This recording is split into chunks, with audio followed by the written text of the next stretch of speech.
In a world that's surrounded by a lot of racism, prejudice, and social atrocities, it's very easy to lose sight of things that aren't put in our face every day. Whether it's through social media, news outlets, or even TV or radio, sometimes those different outlets will paint a picture of the world. We get to see it through a skewed lens, and it sometimes unfortunately paints a narrative that things are okay. And we'll forget about the hate that's unfortunately put in our world at times. In this story, we'll learn about just that. Today we're here to learn about Oscar and how he tragically had his life taken away from him by a police officer. This is a very good story, and I'll try my best to make this as entertaining as possible, even though it's full of trauma and tragedy. This is Fruitvale Station. We about 2 seconds into this story, and I already see cell phone footage of police officers harassing people at a train station. I know things are not going to end well. Yo, hold on, editor. Pause right here. You see this light-skinned guy on his knees in between the police? Is that Drake? Okay, all jokes aside, this is actually very traumatic. It reminds me of a lot of different atrocities we've seen not too long ago. Those I will not bring up, as to not have my comment section turn into a political battlefield. I don't feel like hearing all my white viewers tell me how I'm being prejudiced to them and how I'm painting a narrative where black people are the victim. No, Sin, it's the victim mentality. You know what? You got it. I'm not gonna argue with you. But what I am gonna do is tell you that a cop should never have his knee in the back of anyone's head, no matter the color, and he definitely shouldn't shoot him. Anyways, this is our main character, Oscar, aka Michael B. Jordan, aka Creed, aka one of the most tragic deaths in The Wire. And this is his girlfriend, Sophina, aka Melanie Diaz, aka damn, she fine. You know, your boy saying he likes his dark-skinned women, brown skin, dark skin, black women, you know what I'm saying? If any of y'all are out there and single and wanna mangle, hit your boy up, you feel me? Like, I'm down bad right now, I gotta relax. Shorties aren't gonna wanna hit me up at my Instagram that's in the pinned comment and description, just because I make them laugh and jiggle and make that ass shake and jiggle. All right, my fault. Yo, I ain't gonna lie, my man Oscar dressed like CJ from San Andreas. Bro got the big hoodie and the beanie combo. This is their little daughter, Tatiana. Such a sweetheart. You know, I can't wait until I have a daughter. I'm gonna be a girl's dad. Am I gonna spoil my daughter? Yes. Is she gonna be a brat? Yes. Is she gonna like me more than her mom? Probably. But that's not my fault. It's because I do things like Oscar does, like sneak extra fruit snacks that the mom wouldn't let her have. You gain favor with fruit snacks. You know, my man Oscar is a good guy, you know? Yes, he takes his baby mom's car after she goes to work, and yes, he sells gas, but he's trying to quit selling the trees. It's very hard to stop selling drugs once you start. It's like the easiest way to make money, next to being an attractive woman on the internet. I'm telling you, if I was pretty and I had a pussy, I would not be doing YouTube. I'd be on a different content site. Okay, I'm trolling. I'd just be on OnlyFans, but that's besides the point. Yo, did he just put the cell phone in the side of his beanie to make it hands-free? That might be the coldest thing I ever seen somebody do before. I've never seen that. I'm about to get a flip phone and trade my iPhone in just so I can do that. Now he ends up going to Farmer Joe's because he lost his job and he wants to get it back. Yo, what's good, Brody? Yo, Sean, what's good, Sean? Hey, are you looking for Emmy, Sean? Yo, what you gonna try to get your job back? I ain't gonna lie, Sean, you kept coming to work late and all that, Sean. Yo, hold on one second. Yo, hey, Miss, how can I help you? I'm trying to get some fish to make a fish fry, and you're very, very dark, so you probably will be able to help me. Yo, Sean, I'm not gonna lie, that's hella racist, Sean. So Oscar ends up helping this white lady, talking about I work here. No, you don't. Now, my man Oscar's a good dude, bro. He hops on his phone and calls his grandma to help this lady out. Now, I don't know if he's just trying to gain favor with Emmy so he can get his job back, or if he's just being a good guy. But either way, I like to think that my man Oscar is a good dude. So he pulls up on Emmy and he asks him, hey, look, man, I just need my job back. And Emmy's telling him, hey, man, we already hired somebody else, man. Like, come on, bro. Like, even if I have to work just 1 week, man, I work up, bro. When I work 40, you can pay me for 20. And I already hired somebody else, man. I have to fire somebody that never showed up late just to get you a job. Now, this dude Oscar get the tripping, bro. Man, what you want me selling dope? You want me to be outside when you get off at me? Huh? Don't stop playing with me, cuz. Yo, why your voice just changed? I ain't gonna lie, bro. You go to the aisle 3 and get you some Tic Tacs, bro. Your breath is hot right now. So my man go back to the crib, bro. He looking on the refrigerator at all this beautiful things his daughter's done did. He just contemplating about how his life sucked. Bro got the baggy shirt on too, bro. He dressing like Soulja Boy in the Crank That video. Now his sister ends up calling him and she tells him, hey, look, man, I need some help with my rent and I need you to get mom a car for me. That is the worst It ain't possible. So now that his sister needs $300 for the rent, he in a tough spot. And he goes back to what you know. It's a vicious cycle that we go through as black people in impoverished situations, especially when we selling drugs. We run out of money, we need money, but we don't know what else to do. So we go back to what we know, what's easy, because that's what we're comfortable with. It's a sad reality. You grow up, and it's one that a lot of people don't like to talk about, but it's just the truth. We grow up in a cycle, oppressed by a system that's basically set up so we fail, and then we turn to things that are easy, things that are accessible. And a lot of times, people won't hire us, especially if you're inexperienced or young. And I mean, prejudice does exist sometimes. I'm not gonna say it's as bad as it was in the 50s, but it's still bad. So a lot of people turn to drugs. It's easy to get when you're around it, and it's easy to sell when you're around those types of individuals. The problem is the risk, going to jail, getting robbed,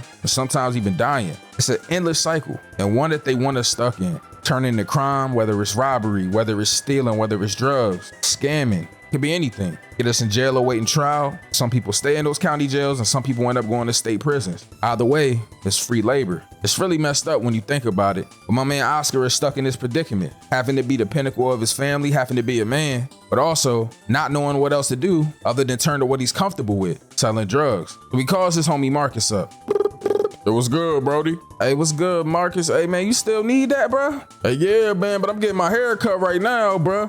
Hey, hold on, man. You taking too much off the sides, bro. Man, this motherfucker barber done messed my hairline up. Hey, listen, though, you can come to me? Yeah, I got you, bro. All right, cool, man. Meet me over by the water, man. But don't go, like, in the water, though, man. You know, last time I was at the pool and all that, I ain't had my floaties almost drowned. My man Marcus, he go to go get a car for him and his sister. And then he goes to get gas so he can meet Marcus. And then for some reason, this dog ends up getting hit by a car. Why did this even need to happen? Bro was sitting here having a terrible day, bro. And then next thing you know, this dog gets hit by a car and just dies right next to him. And then the guy didn't even stop to check on the dog. Just hit it and ran off. Now this triggers something in my man Oscar. So he starts having flashback about the time that he was incarcerated and his mom came to visit him. Hey, baby.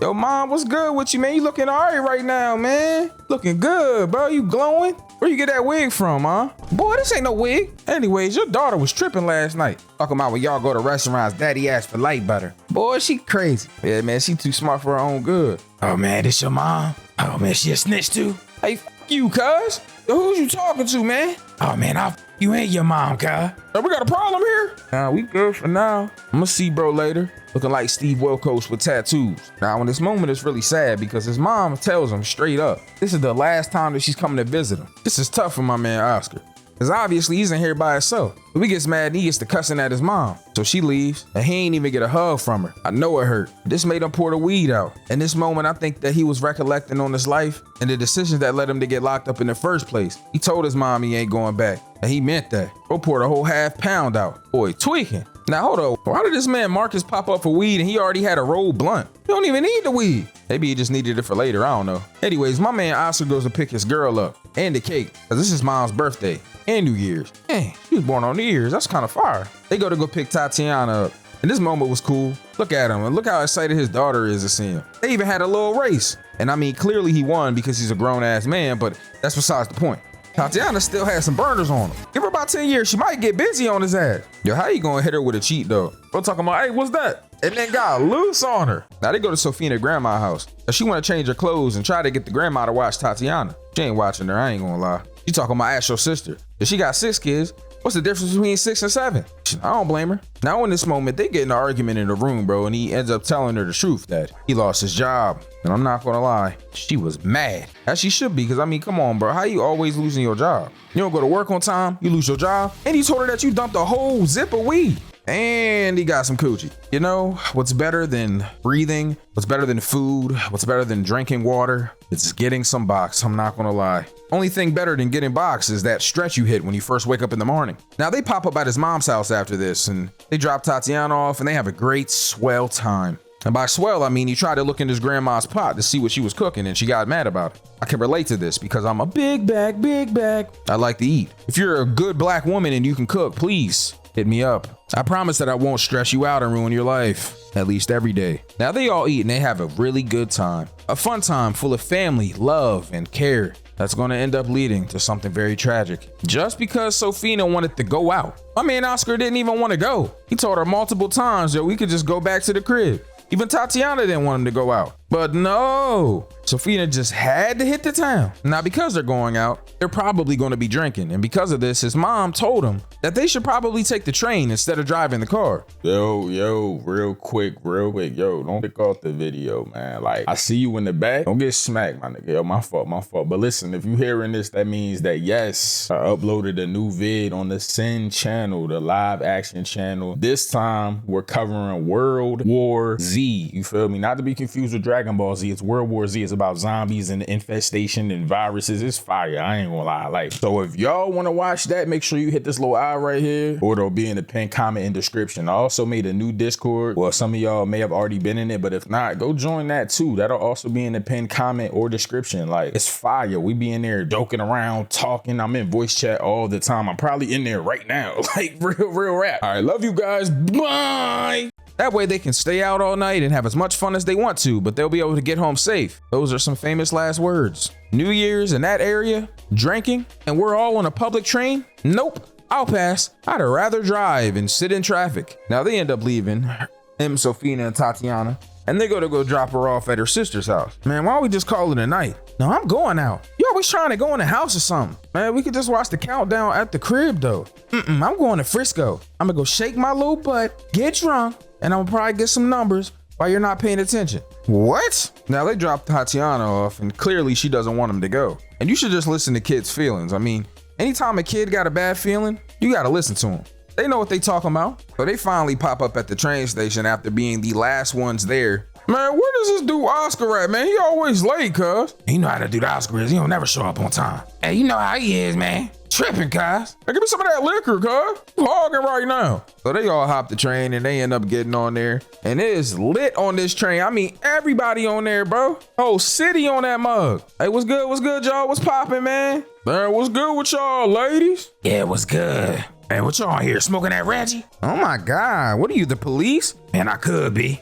Anyways, we're gay. Man, so are we. Yeah, we really gay, man. You feel me? Ain't that right, Oscar? Yeah, they super gay. I just seen them kiss like 10 seconds ago. Now they trying to get to Frisco, but it took too long on the train, so it's already New Year's. Man, they do they countdown and everybody kissing, even the gay couple. Yo, hold up. I know he not recording and make out right now. Oh, nah. Now they end up getting off and they all in Frisco. Yo, I know this man did not just pay this dude the $10 to let him use the bathroom. Bro, I would have took that $10, but $10 can get you a lot back then. I say that like I'm old, because I am. I mean, I'm only 30, but anytime I say I'm 30 around anyone that's lower than 25, I just hear, damn. The sad reality we live in. Anyways, a nice business owner ends up letting him let his girl in there, and he lets his pregnant white lady in there too. It's lit. Hey, what's good with you, bro? What's going on, bud? How long you been married, man? We've been married about 8 years, bud. You thinking about it? Yeah, I want to, man. Hey, what's stopping you, bud? I ain't got no bread, man. I'm broke. Man, that's a pretty bad reason, man. You know, I was broke when I first met my wife, but I ended up just buying it later in life. Here's my business card. Hit me up if you ever need anything done. Well, I just told you I don't have any money. Why would you think that I would take this business card and use it? Maybe it's just a networking thing. I don't know. Anyways, so they on the train and they about to leave. And here come that same dude from when he was locked up talking about DGF. Bro, why is your big white tattooed ass talking about DGF? DGF stand for Dagoon family. Yeah, Dagooner in the big 2025 is crazy. Anyways, they get to scrapping, him and his whole group of friends. And the people on the train end up calling the cops. So when they stop, it's cops everywhere. Things escalate very quickly at this point. And they end up pulling everybody off of the train. They pulling out tranquilizers on them with the beams. So everybody got the cameras on them at this point. And my man Oscar's trying to de-escalate the situation. Look at this big ass cop, yo. Why is he so big like that? Like, relax, bro. Now at this point, they're being very, very racist. I mean, things escalated. He called him a bitch ass. The cop said it back. Did you call me a bitch ass nigga? Like, come on, first off, you white. Why is you saying nigga? The next thing you know, things escalate. There's a knee in the back of his head and the gun goes off. And all my man Oscar could look up and say is, hey, you shot me, bruh. I got a daughter. Now, obviously, they recorded this whole situation, man, but it's disgusting, bruh. And all of a sudden, this cop that was just being super racist a second ago is now trying to de-escalate the situation and help Oscar stay alive. And I just can't help but think, why would they do this in this moment, bro? And no offense to anybody. When things like this happen, right, in real life, a white cop or whatever, you know, whatever, right? And it's clearly some sort of prejudice involved. Why did the movies have to make the white guys look good? Like, I'm sure that this cop was not doing this in real life, bro. He probably didn't give a about this dude. And if he was trying to keep him alive, it was probably to cover their own ass. I don't know, man. I just feel like they always try to make the white people look like saviors when clearly he did something prejudiced. There's nothing wrong with white guys looking good. I'm not saying that. But in this situation, that's clearly not what was going on. Now, at this point, Oscar is pretty messed up. They roll him into the stretcher, into the ambulance, and they're going to take him to the hospital. And Sofina is freaking out, as she should. At this point, things are in the air. We don't know what's going to happen to Oscar, if he's going to make it or die. Now, Sofina's done talked to this dude, Oscar's mom, already and told her what was going on. She ends up calling back, and Sofina tells her that they shot Oscar. So they go to the hospital, and they clearly have to do surgery on him. They put chest tubes in him. They're doing blood transfusions, all types of shit. I feel bad for him right now. Hand me the scissors, okay? We got the bullet out, all right? Give me a scalpel. No, not scrapple. Why'd you just hand me pork? A scalpel. God, where are they getting you guys from? Now, all of his friends are there, and they're tight right now. I mean, mad. But his mom is saying, look, we got to uplift him. Keep him in prayer. Yo, hold on. Yo, who is this light-skinned dude next to the mom in the gray sweatshirt? Yo, was that Von TV? DDG's cousin? Hey, yo! So at this point, the doctor comes out and keeps it real with him. Excuse me, Miss Johnson. As you know, your son was shot, okay? And he's in critical condition right now. We're having difficulty stopping the bleeding, all right? We're trying our best to coagulate the blood and make it clot up so it will, essentially stop the bleeding, okay? But it's very tough. I know your son, he looks like a fighter, okay? I've seen him in Creed. He's got hands, all right? I know he's gonna fight, but I don't know if he's gonna survive or not, okay? Now, there's some snacks and refreshments, charcuterie boards, things like that in the little waiting room. Oh, there isn't any, actually? Oh, why did you tell me to tell him that? All right, well, there's vending machines, okay? And your fat ass look like you need something sweet right now. Now, the next day, the sun comes up and they decide to say a prayer, which makes sense because, in these trying times when you got a loved one that potentially could die, a prayer is all you can do. In this moment, you see him and his daughter, Tatiana, and you realize that they tried their best. They've done everything they could, but Oscar bled out. He didn't make it. Now, they take his mom back and they let him see him, but they don't want her to touch him because they ruled it a homicide. This moment is sad because you see his mom starting to reflect and blame herself, going through one of the stages of grief, saying that she's the reason why he got on the train, blaming herself for her son's tragic death. Sofina has to go home and get Tatiana. And once they go home, she just keeps asking her, where's daddy? They're in the shower together, and the moment really crushed me. This movie touched me in a lot of ways. It made me realize and remember that these things still happen in our everyday life. There's a lot of tragedies going on in the world. And unfortunately for Oscar, he had to be a victim for one such thing. Several witnesses recorded the incident at Fruitvale BART station with their video cameras and cell phones. The footage sparked a series of protests and riots in the Bay Area. After firing the officers involved, the general manager and chief of BART police stepped down. The officer who shot Oscar was arrested and charged with first-degree murder. After claiming he mistook his gun for his taser, the jury found him guilty of involuntary manslaughter. He was sentenced to 2 years in state penitentiary and released after 11 months. Oscar Julius Grant III died at approximately 9:15 a.m. on January 1st, 2009. He was 22 years old. Rest in peace to Oscar.